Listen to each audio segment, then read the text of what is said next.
Alright, so today we are going to be working on yet another perimeter because we can't get enough of these.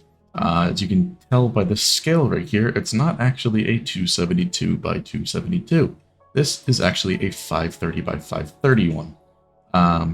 So the main reason for that is we have a lot of projects we plan to put in here in this one perimeter. Now, this isn't the most, obviously, the best thing to do, but pretty much everything we're going to be putting in here has either an on-off switch or is the most lag efficient that thing could possibly be. That way, no matter how much we have in here, we can still run everything under 50 MSBT, which of course is the main goal. But yeah, if you can base it off what that thing says down there, then you pretty much know what we're going to be putting inside this perimeter as the main centerpiece. And then that's the reason why we have extra space around it. That way we can put other things inside the perimeter that could also benefit and help out with that thing down in the center there. So yeah, for another World Eater that's already built and good to go, these pretty much don't take that long anymore. So this being a 530, didn't really take much longer than it did for the 272, to be honest with you. But yeah, everything's all good to go. Obviously the location isn't the best, but we needed it to be relatively close to spawn for one very important ingredient that is required to run that farm down there. So yeah, we're gonna start this by running it over, and then we'll come back once the area is fully cleared out, and then we will go from there. So yeah, obviously people like to see the building of the World Eater. Nothing really too exciting here. It's basically the same world we built for the 272s, and it's just double the length. That's all it really is. So you saw me do the time lapse in the one where we made 3 perimeters in one video. So that's what that one is. Basically the same thing. Just imagine that, just extended double the length for everything in this perimeter, including the trenches. So yeah, we'll come back once everything's all good, and we'll be done for there. Alright, so a bit of time has passed now, and the full perimeter is actually all completed and down to a smooth floor. Pretty much, obviously, some things you can't really control, like some dirt or gravel, so lower blast resistance than the stone, deep slate, and all those sorts of blocks. So there is some little areas here where it is a little bit lower, but for the most part, it's not going to make a difference because most of these farms that are on the corners won't really need the mob spawning in the first place. Like right here, there's going to be other things in this area that don't necessarily need stuff to spawn underneath, so we don't have to worry about spawn frequency and things there, which definitely does help out from having to do that, like right there. There's a couple spaces across this perimeter where we need to do that, but for the most part, we don't really need to because of raid farm mechanics. They spawn at the highest possible block, so the lowest blocks don't make too much of a difference. Yeah, as you can see here, we have a floor placer here, and what we're going to actually be doing is we're going to be automating the floor placement process of this perimeter, because we are going to be using an encoded floor placer. Now, most of the time we don't use these because encoding a block for block of the map parts that we usually do is going to be pretty much impossible because the ROM will need to be excessively large. But yeah, so we have this all built up. This is the 4 game tech version of this, and yeah, all the links for everything used in this, for the encoded floor placer will be down below in the description if you wanted to check out the original creator and their video on the step-by-step explanation on how to actually use this encoded floor placer if you haven't heard of it already. And yeah, so we got a different pattern across the floor. I usually don't like the patterns, but for the scale, it's kind of nice to have something that will do it automatically for you and still have it sort of look pretty decent. We might do something on top of this for like a second layer, but like the same colored glass as the block types over here. So we would have, black on top of black, gray on gray, yellow on yellow, green on green. Still not determined if we wanted to do that as of right now. But yeah, make sure we're going through the final checks to make sure everything is all good here. And then we will be ready to start the actual placing of the floor. And we might be able to do a time lapse of at least part of it. Maybe not the full thing, but we shall see. But yeah, so let's get on to this. We'll come back once we have some progress. Maybe we'll do a little bit of a time lapse at the start to actually see this machine working.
Alright, so we are all fully ready to start printing here.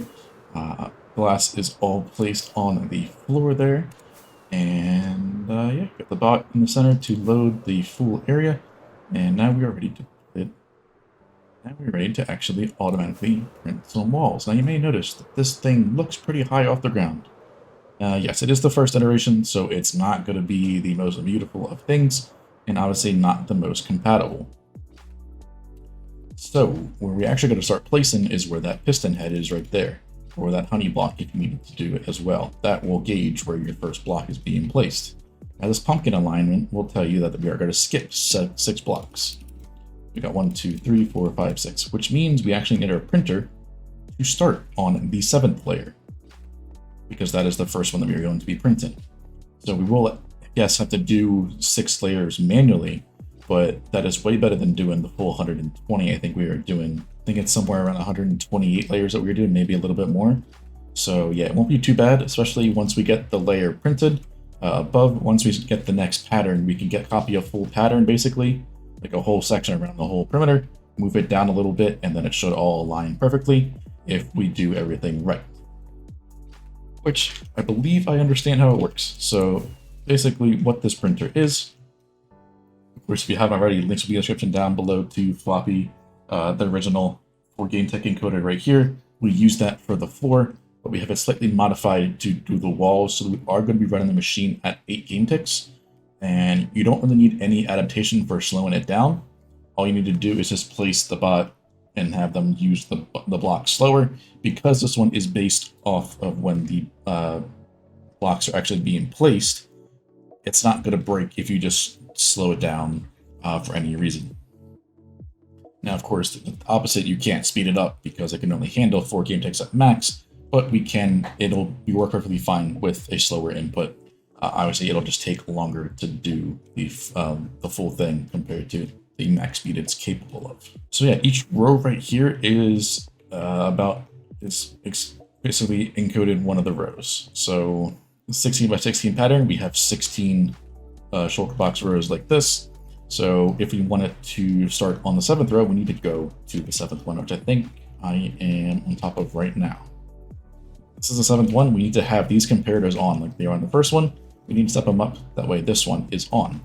The way we do that is we go over here. We're going to click this no block until this one is here. We already have the system initiated. If you haven't done that, make sure you watch Flumpy Donkeys on how to actually use the system. I'm not going to be showing that off here. I will definitely be leaving links in the description below to that video, which does a beautiful explanation of how to actually use the printer itself. So we already initialized it, which as you can tell by this top line being active. So what we're going to do now is we're going to just click this no block, and we should go from 1 to 2. We are effectively skipping the rows that we don't want placed for right now. This will still go back all the way down. Once it reaches here, it'll then go backwards. It'll go back like this.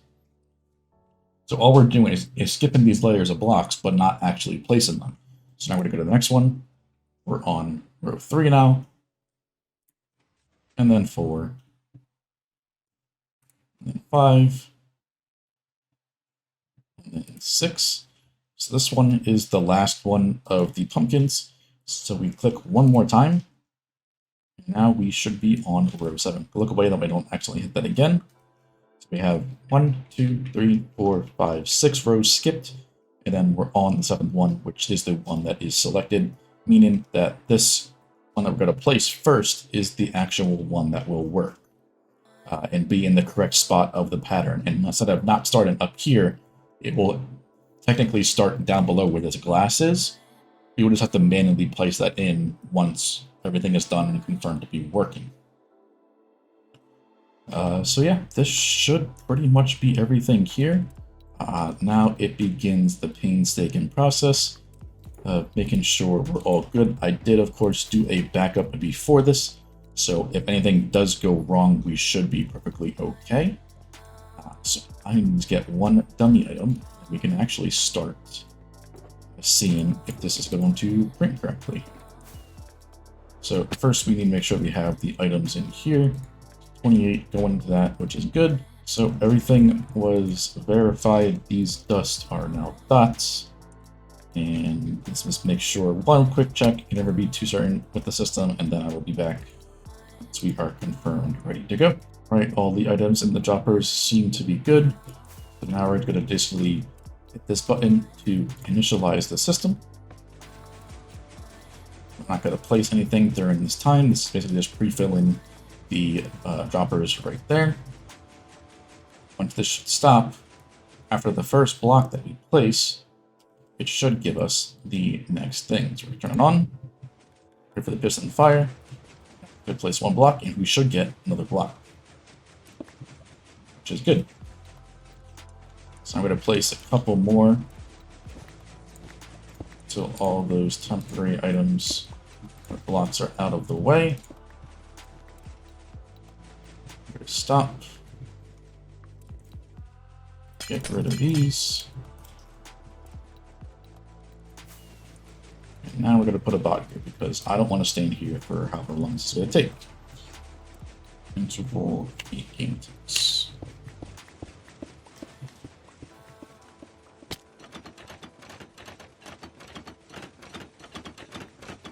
Now if everything goes well, we should start seeing the blocks going around.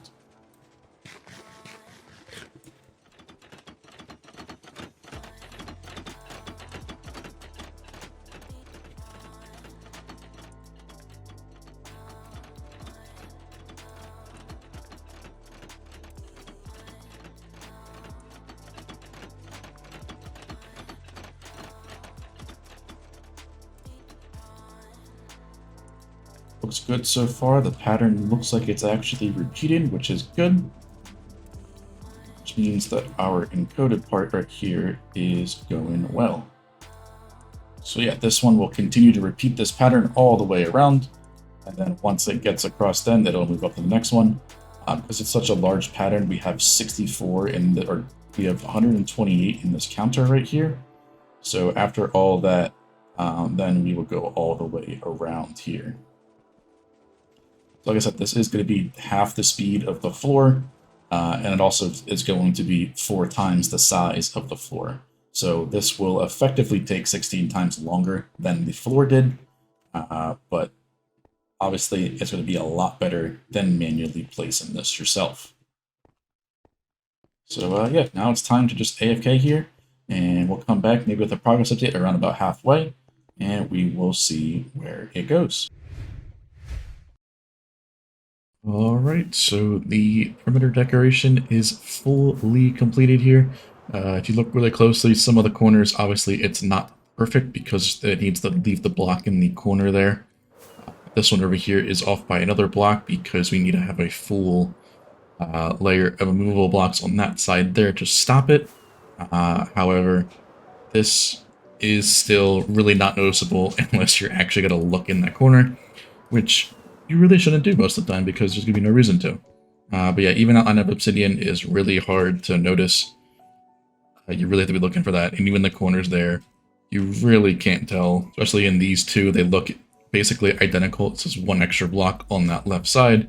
And of course, not in plain, like your regular not zoomed in mode, you really can't tell. So yes, it is a version 1 of stuff, so everything's not going to be perfect. But it is still extremely satisfying to watch this be fully printed by a automatic machine here, and we didn't need to place a single block ourselves. I guess I did place the glass, obviously, on top of that first layer, but that's different. We still use the floor placer for that anyways, so technically, I still really didn't place the full box across the perimeter. But yeah, if you wanted to get the schematics for the wall placer, there will be a link in the description down below to the AutoCraft Discord, and then this 5.12 version will be archived there, and once we do this for the 1K perimeter, that will also probably be archived. Like I said, this is version 1, so there's not going to be a lot of things that can be approved on, like this part is one example right there. So the printer entirely itself is all by floppy, so we will not take any credit for that. If you wanted to do this yourself to a certain scale, say you wanted to do a 272 perimeter, or it would actually be a 256 that you'd have to do, because it can only be increments of 16 with this current ROM. you would just have to adjust counters, things like that. I definitely recommend watching Floppy's video if you haven't used this printer before, because they're the one that originally showed off this printer right here, which is their 4GameTech one.